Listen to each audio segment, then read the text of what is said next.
नमस्कार, मी सुलेमान तांबोळी. दामाजी न्यूज मध्ये आपल्या सर्वांचे स्वागत. बातमीपत्राच्या सुरुवातीला पाहूया हेडलाईन्स. बार्शीत पत्नी आणि मुलाची हत्या करून शिक्षक पतीने घेतली फाशी. खवे व भोसे येथे वीज पडल्याने 2 जनावरांचा मृत्यू. मंगळवेढ्यात ढगांच्या गडगडासह अवकाळी पावसाची हजेरी. अवकाळी पावसाने नुकसानग्रस्त पिकांचे त्वरित पंचनामे करा, आमदार समाधान अवताडे यांच्या सूचना. पत्नीचे विवाहबाह्य संबंध आणि त्यातून जीवे मारण्याचा प्रयत्न, 4 विरुद्ध गुन्हा दाखल. 1.5 लाख रुपयांच्या डिझेल चोरी प्रकरणी 5 जणांविरुद्ध गुन्हा दाखल. आणि महाद्वार काला उत्साहात साजरा. आता पाहूया सविस्तर बातमीपत्र. बार्शी शहरातील उपळाई रोडवरील नाईकवाडी प्लॉट येथे शिक्षक पतीने आपल्या शिक्षक पत्नीचा गळा कापून व आपल्या 5 वर्षाच्या मुलाच्या तोंडावर उशी ठेवून हत्या केली. त्यानंतर स्वतःही गळफास घेऊन आत्महत्या केली.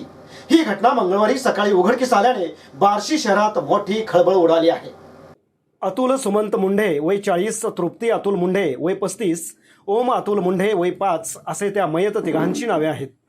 याबाबत पोलिसांनी दिलेली प्राथमिक माहिती अशी की अतुल मुंढे हे करमाळा तालुक्यात जिल्हा परिषद शाळेत शिक्षक होते, तर तृप्ती मुंढे या बार्शीतील अभिनव प्राथमिक शाळेत शिक्षिका होत्या. दोघेही उपळाई रोडवरील आपल्या घरात वरच्या मजल्यावर राहत होते. खालच्या मजल्यावर अतुल मुंढे यांचे आई वडील राहतात. वरच्या मजल्यावरील कोणीही खाली न आल्याने अतुल यांच्या आई वडिलांनी मंगळवारी सकाळी वर जाऊन पाहिले असता ही घटना उघडकीस आली. त्यानंतर तात्काळ बार्शी पोलिसांना कळवण्यात आले. पोलीस पथक घटनास्थळी दाखल झाले असून अधिकचा तपास सुरू आहे. या घटनेने बार्शी शहरात खळबळ उडाली आहे. या घटनेचे कारण अद्याप स्पष्ट झाले नसले तरी उपळाई रोडवरील नाईकवाडी प्लॉट येथे मोठी गर्दी झाली आहे. मंगळवेढा तालुक्यात मंगळवारी पहाटे 5:30 वाजता व सायंकाळी 6:30 वाजता अवकाळी पावसाने हजेरी लावली असून जवळपास हा पाऊस अर्धा तास पडल्याने रस्त्यावरून पाणी वाहत असल्याचे चित्र होते. दरम्यान सायंकाळी विजांच्या गडगडासह झालेल्या पावसात खवे येथे एका जर्सी गाईच्या अंगावर तर भोसे येथे एका रेड्याच्या अंगावर वीज पडल्याने 2 जनावरे मृत्युमुखी पडल्याची घटना घडल्याने पशुपालक वर्ग धास्तावला आहे. गेली 2 दिवस अधूनमधून आकाशात येणाऱ्या ढगामुळे पावसाळी वातावरण निर्माण झाले होते. परिणामी हवेतील तापमान कमी होऊन थंडी जाणीव निर्माण झाली होती. अचानक मंगळवारी पहाटे 5:15 ते 5:30च्या दरम्यान मंगळवेढा शहर व अन्य भागात अचानक पाऊस सुरुवात झाली. दरम्यान या पावसाच्या सरी अर्धा तास कोसळत होत्या. दिवसभर ढगाळ वातावरणामुळे अधूनमधून पावसाचे थेंब पडत होते. सायंकाळी 6च्या दरम्यान अचानक विजांचा कडकडाट करीत वरुण राजाने चांगलीच हजेरी लावली. हा पाऊस ज्वारी पिकाला वरदान ठरणार असला तरी कांदा पिकाचे नुकसान करणारा असल्याचे शेतकरी वर्गातून बोलले जात आहे. सध्या सर्वत्र कांदा काढणी सुरू असून कांदा भिजल्यामुळे कांदा खराब होण्याची भीती व्यक्त केली जात आहे. तसेच या पावसामुळे द्राक्ष, डाळिंब या बागांचे नुकसान होणार असल्याचे शेतकरी वर्गातून चर्चा सुरू आहे.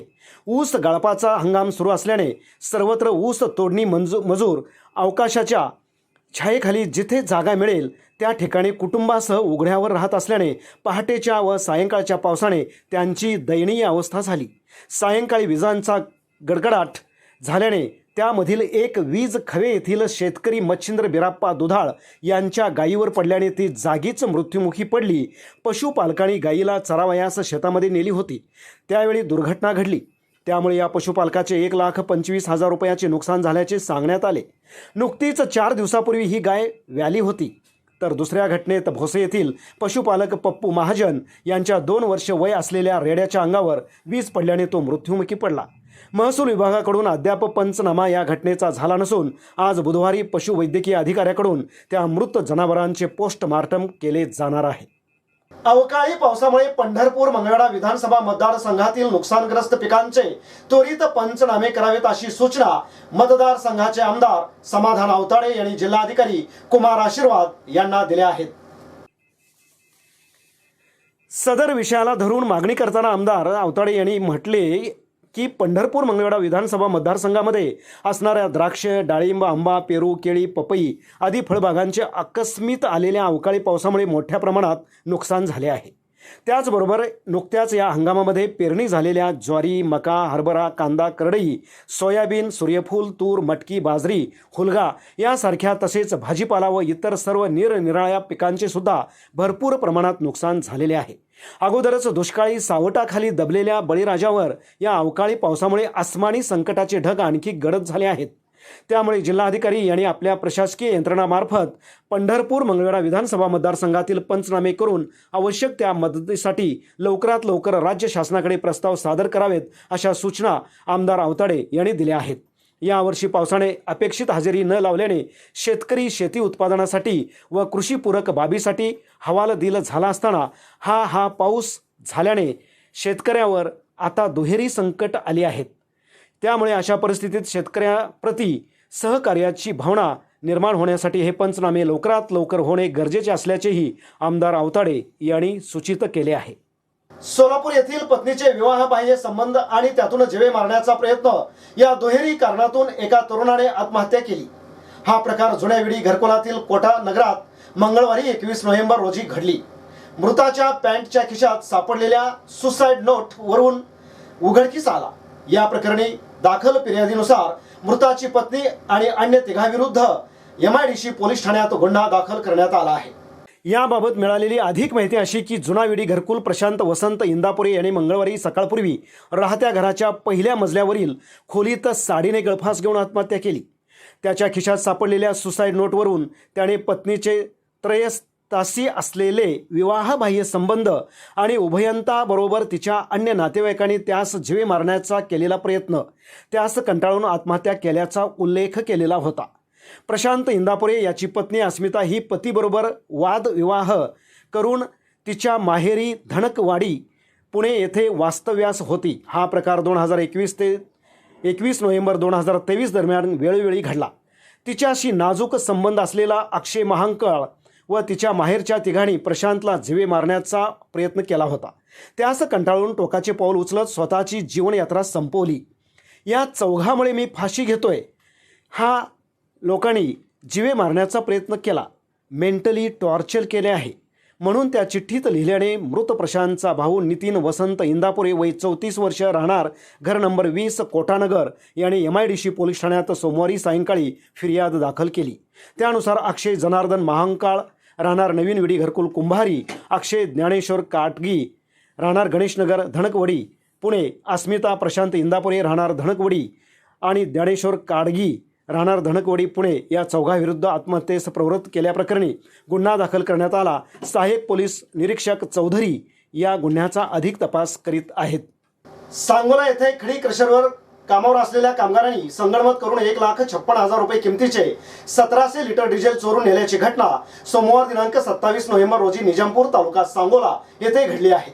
या प्रकरणी योगेश खटकाळे यांनी दिलेल्या फिर्यादीवरून म्हणजे गंगासह राजेंद्र कुमार राहणार मांजी, मुन्ना यादव कन्नोली बडरिया पिपरिया, राजू कुमार सर्व राहणार बिहार राज्य व अंकुश दबडे राहणार राजुरी तालुका सांगोला या 5 जणांविरुद्ध सांगोला पोलीस ठाण्यात गुन्हा दाखल केला आहे.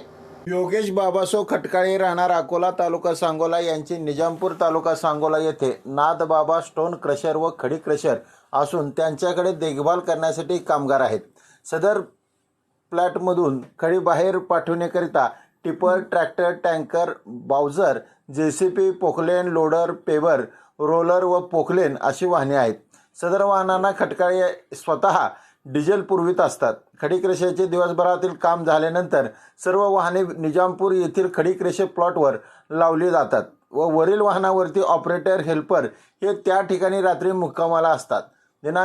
सोमवार दिनांक 27 रोजी रात्री 10 वाजता निजामपूर येथील प्लॅटवरील मुकादम म्हणून काम करणारा अनचुरुल शेख याने फिर्यादी योगेश खटकाळे यांना फोन करून सांगितले की मंजनसिंह गंगासाह याने JCP मधून डिझेलने भरलेले कॅन हे मोटारसायकलवरील अंकुश दबडे या देत असताना पाहिले आहे. यानंतरनं योगेश खटकाळे हे घटनास्थळी आले व मंजन गंगासाह यास तुम्ही आतापर्यंत कोणकोणत्या वाहनामधील डिझेल चोरी केली आहे असे विचारले असता त्याने गुन्हा कबूल करून चोरी केल्याचे मान्य केले.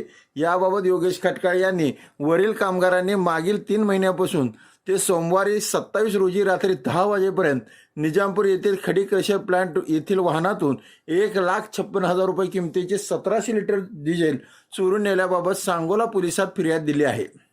पंढरपूर येथे गोपाळकाला रोड पंढरपूर येथे गोपाळकाला गोड झाला, गोपाळाने गोड केला याच्या गजरामध्ये तसेच लाह्या व बुक्याची उधळण करीत येथील महाद्वार काल्याचा उत्सव मोठ्या उत्साहात संपन्न झाला. वारकरी संप्रदायात काल्याच्याला अनन्यसाधारण महत्त्व आहे. श्रीकृष्णाने आपल्या बालसवंगड्यासह काला करून परमेश्वर भक्ती यांच्यामध्ये भेद नसल्याचा संदेश दिला होता. यामुळेच काल्याची ही परंपरा वारकरी संप्रदायाने जपली आहे. दरम्यान येथील हरदास घराण्यात गेल्या 10 पिढ्यापासून काल्याचा उत्सव साजरा केला जातो. हरिदास घराण्यातील संत पांडुरंग महाराज यांना प्रत्यक्ष विठ्ठलाने दर्शने देत आपल्या खडावा प्रसाद म्हणून दिल्याची आख्यायिका आहे. तेव्हापासून हरदास व संत नामदेव महाराजांचे वंशज एकत्र येऊन हा उत्सव साजरा करतात. या परंपरेप्रमाणे हरी महाराज नामदास यांची दिंडी काल्याच्या वाड्यात दाखल झाल्यानंतर विठ्ठलाच्या पादुका मदन महाराज हरिदास यांच्या मस्तकावर पागोट्याने बांधण्यात आल्या. यानंतर हा सोहळा श्री विठ्ठल रुक्मिणी मंदिरातील सभामंडप येथे दाखल झाला. या 5 प्रदक्षिणा पूर्ण करून दही लाह्याने भरलेली हंडी फोडण्यात आली. यानंतर महाद्वार घाटावरून चंद्रभागेच्या वाळवंटात पादुकांना स्नान घालण्यात आले. माहेश्वरी धर्मशाळेत दही हंडी फोडून हरदास वेशमार्गे उत्सव पुन्हा काल्याच्या वाड्यात दाखल झाला. काल्याच्या उत्सवाने हजारो भाविकांनी हजेरी लावली होती. भाविक जागोजागी कुंकू बुक्का लाह्याची उधळण करीत पादुकाचे दर्शन घेत होते. काल्याच्या वाड्यात हजारो भाविकांना लाह्या, दही, दूध यापासून बनवलेल्या काल्याचा प्रसाद वाटण्यात आला. हे होतं आजचं बातमीपत्र. पुन्हा भेटूयात एका नवीन बातमीपत्रासह. नमस्कार.